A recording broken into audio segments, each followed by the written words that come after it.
everybody. Everybody smile.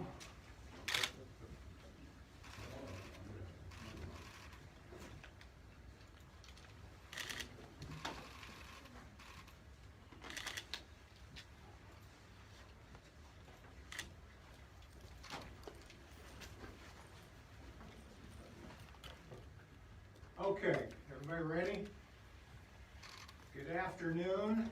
I'm Prosecutor David Layton, Genesee County, Michigan. With me, we have Lieutenant Pat Young from the Michigan State Police, Lieutenant Chuck Barker from the Michigan State Police, Detective Trooper Keith Bagansky, Michigan State Police, who's the officer in charge of this case. We have Chief Ray Hall from the University of Michigan-Flint Department of Public Safety, and Chief Phil Hart from the City of Flint Police Department. MSP's Major Crime Unit led this investigation, ably assisted by the U of M Flint and Flint PD, and I want to upfront acknowledge and thank all the departments for their efforts. Also up with us is Commissioner Bryant Nolden, Genesee County Commissioner Bryant Nolden, who is also the Executive Director of the Burston Fieldhouse, where the victim worked out. And at some point here, we're going to ask Commissioner Nolden to come and talk a little bit about the victim. Let me start off by saying that my office has authorized felony warrants against 3 individuals in the shooting death of Calvin Munnerlyn. And the first individual charged is Larry Edward Teague, Jr., date of birth, July 4th, 1975.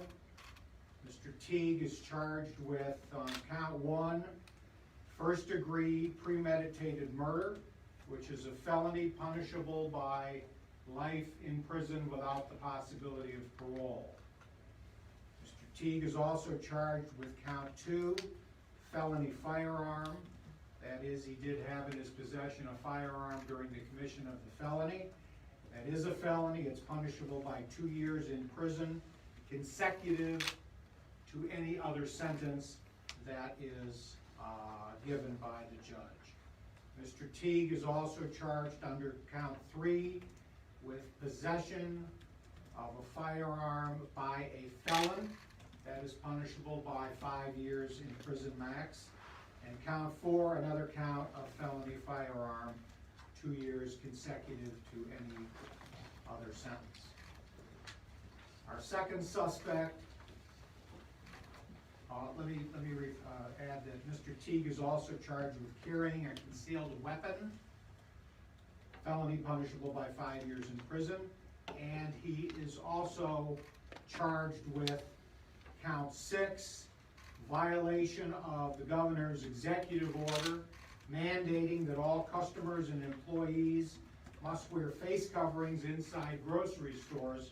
That's a misdemeanor, punishable by up to 90 days in jail and/or a $500 fine.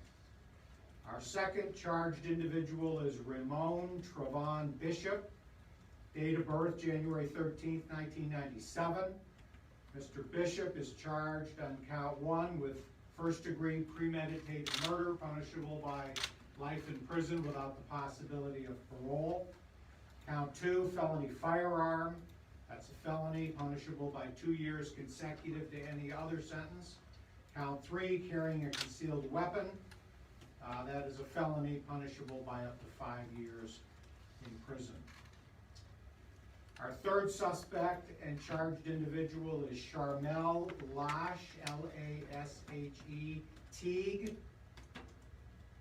Date of birth, April 16th, 1975. She is charged with first-degree premeditated murder, punishable by life in prison without the possibility of parole. Count 2, felony firearm, felony, 2 years consecutive to any underlying sentence. Suspects Larry Teague and Ramon Bishop remain at large as we speak. Sharmel Teague is in custody. charges are based upon information obtained by the investigators in this case. On May 1st, at approximately 2:14 in the afternoon, the Flint Police Department responded to the Family Dollar located at 877 East 5th Avenue in the city of Flint for reports of a shooting. Officers there located a black male who had suffered a gunshot wound to the head inside the Family Dollar store. Witnesses at the scene identified the victim as Calvin James Munnerlin, male black, date of birth 8/15/76. Mr. Munnerlin was transported to Hurley Medical Center for treatment where he was pronounced deceased. Several witnesses in the Family Dollar said Mr. Munnerlin had got into a verbal altercation with an unknown black female over not wearing a mask before the shooting had taken place. There is surveillance video confirming that altercation. The surveillance video also shows that immediately after the altercation, the female entered a red GMC Envoy, backed out of the parking spot, and left the store traveling west on 5th Avenue, then north on Saginaw Street and into the River Village Apartments. The video shows the same vehicle returning approximately 20 minutes later. The vehicle is seen parked in the parking lot of the River Village Apartments, and an unknown black male exits in dark clothing. Witnesses on the scene said that two black males entered the store wearing dark clothing. One of the males was younger, one of the males was older. One of the black males started yelling at Munnerlin about disrespecting his wife. The other black male then walks up to Munnerlin and shoots Munnerlin. Both males then exit the store.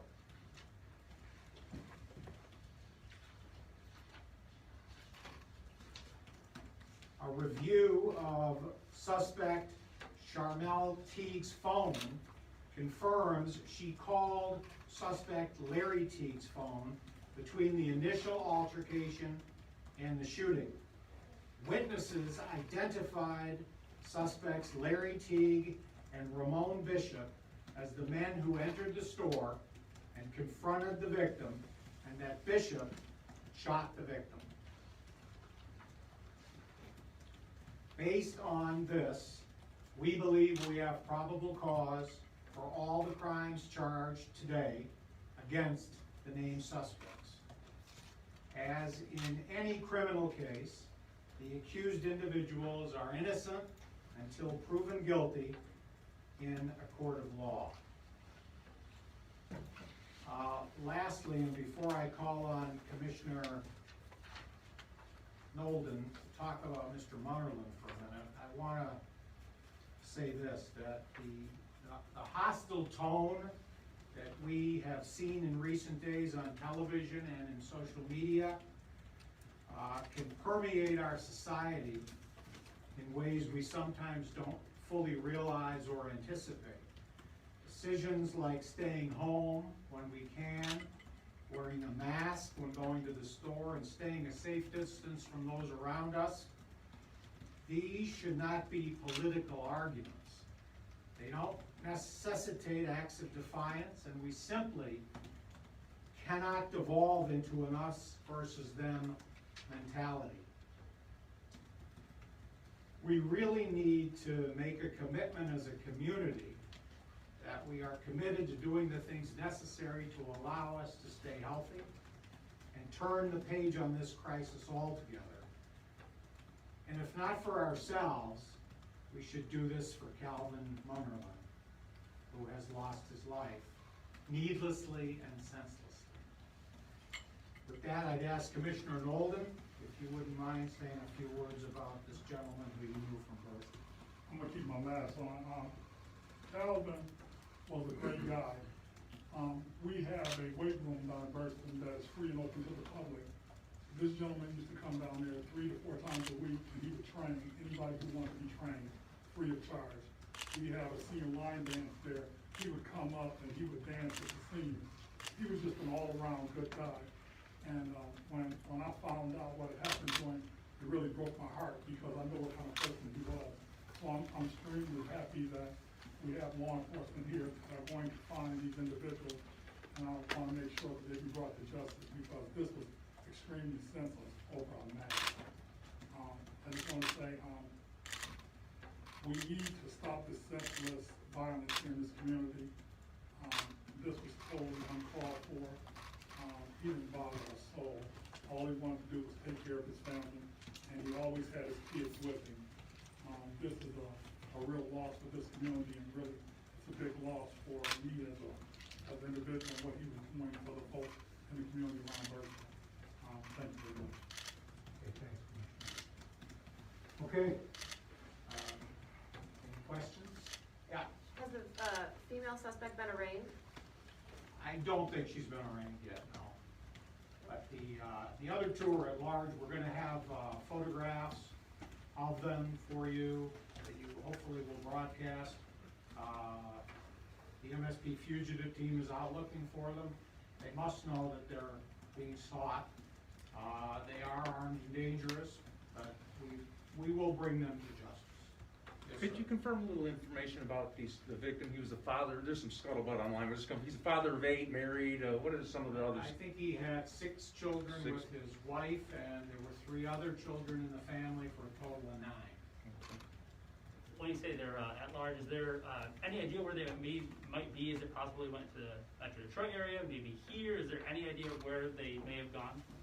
MSP was working on that along with the other police agencies, and we're confident that we'll get it. And Sharmel, has she been cooperating with you guys? She's in custody. She's been interviewed, but beyond that, I can't comment on what she may or may not have said. And just one more here. Is there, because obviously courthouses are closed down right now, talking about arraignments and prelims, is there an idea of how that might look with everything going on right now? The courts are slowly starting to open back up, so I think it would be sooner rather than later. Arraignments are occurring, so that would probably happen fairly soon. The preliminary exam or the probable cause hearing, that may be a little bit down the road. And if I could bother you, I don't know if there's a written release with all the spellings of everybody Yeah, involved? John Potbury right here. Okay, I won't bother you with it then, thanks, Sure, sir. Yes, no sir. problem.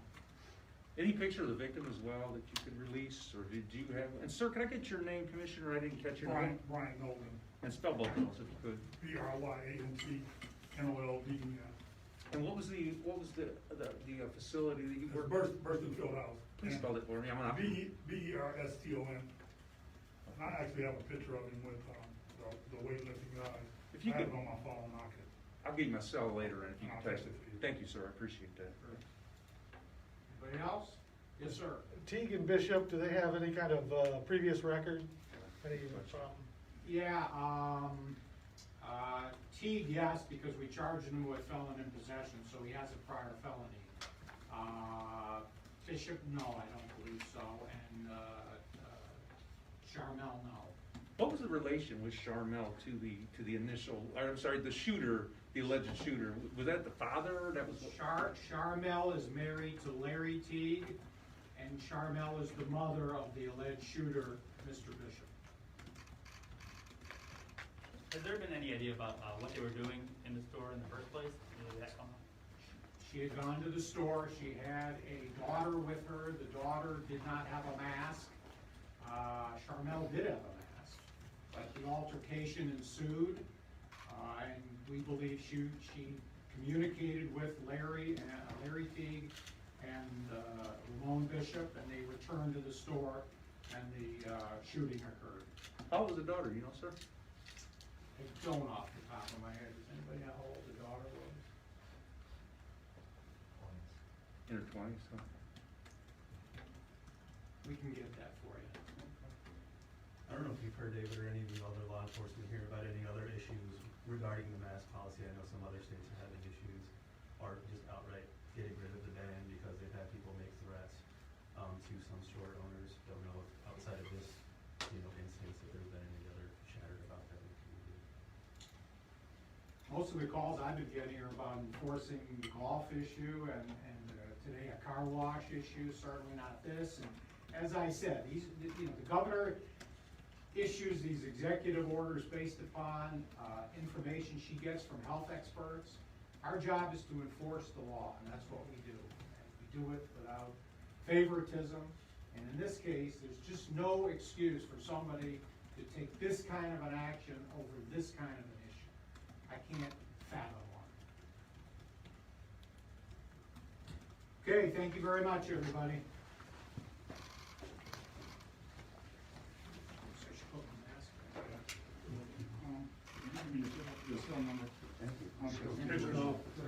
Yeah, I got pictures here, yeah, I'll send them over here.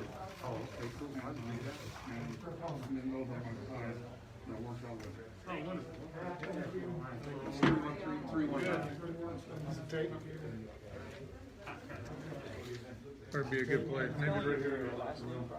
All the NOLD, yeah. And you're like the manager of that? I'm the executive director. Oh, okay, great. And I'm also transportation. Oh, okay. Gotcha. Okay, so. 313? 319? She's in custody. Yeah, Sharmel.